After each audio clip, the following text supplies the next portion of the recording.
Hi, welcome to the video where we discuss how to create unit tests for testing the API methods.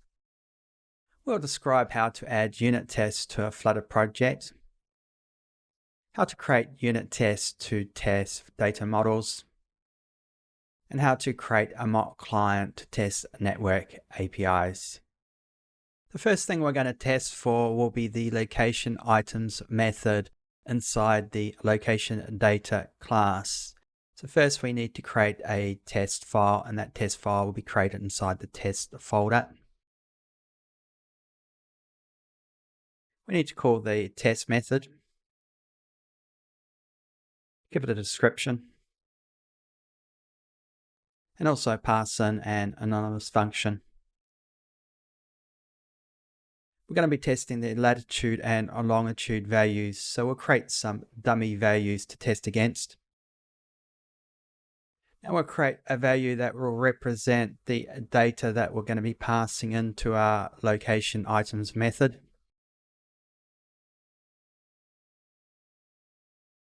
Now we can call our location items method to get the location data back, which is what we're going to test against our initial latitude and longitude values. Now we'll use the expect function to test against the actual values versus the expected value, and run the unit test. And as we can see here, both checks are passing. Now we can't actually provide a unit test for the location API because it contains non-project object and libraries, which also consume a certain amount of time, and unit tests need to run straight away. We can create unit tests for the map API by using a HTTP mock client. So we'll show you how to do that. First we'll create the unit test file, create a test method. Now the body of this code will need to be marked async because we will be making a call on an asynchronous function, the getWeather function. Now we'll create some default values for our latitude and longitude. Now I'm going to set up some JSON data that will be returned in the format that we would expect from the openweathermap.org site. Now I get an instance of the map API. Now we can set up a mock client. If we go back to the map API file, you can see that we created the client file here. And the reason for that is so it can be replaced with a mock client for the unit testing that we're going to be doing now.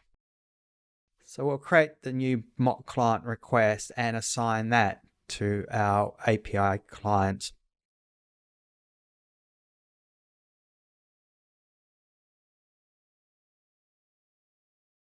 Now we can make a call on the getWeather method to get our weather data back.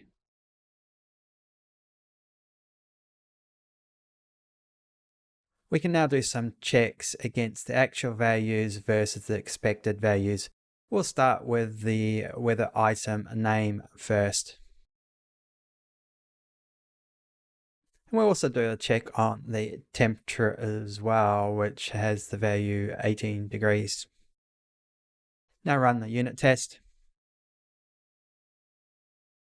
And as you can see, our HTTP mock client has successfully run and checked against the values being returned. We learned how to add unit tests to a Flutter project, and that network APIs must be tested with a mock client to isolate the non-testable components. Join me in the next section when we go about creating a coffee locator application.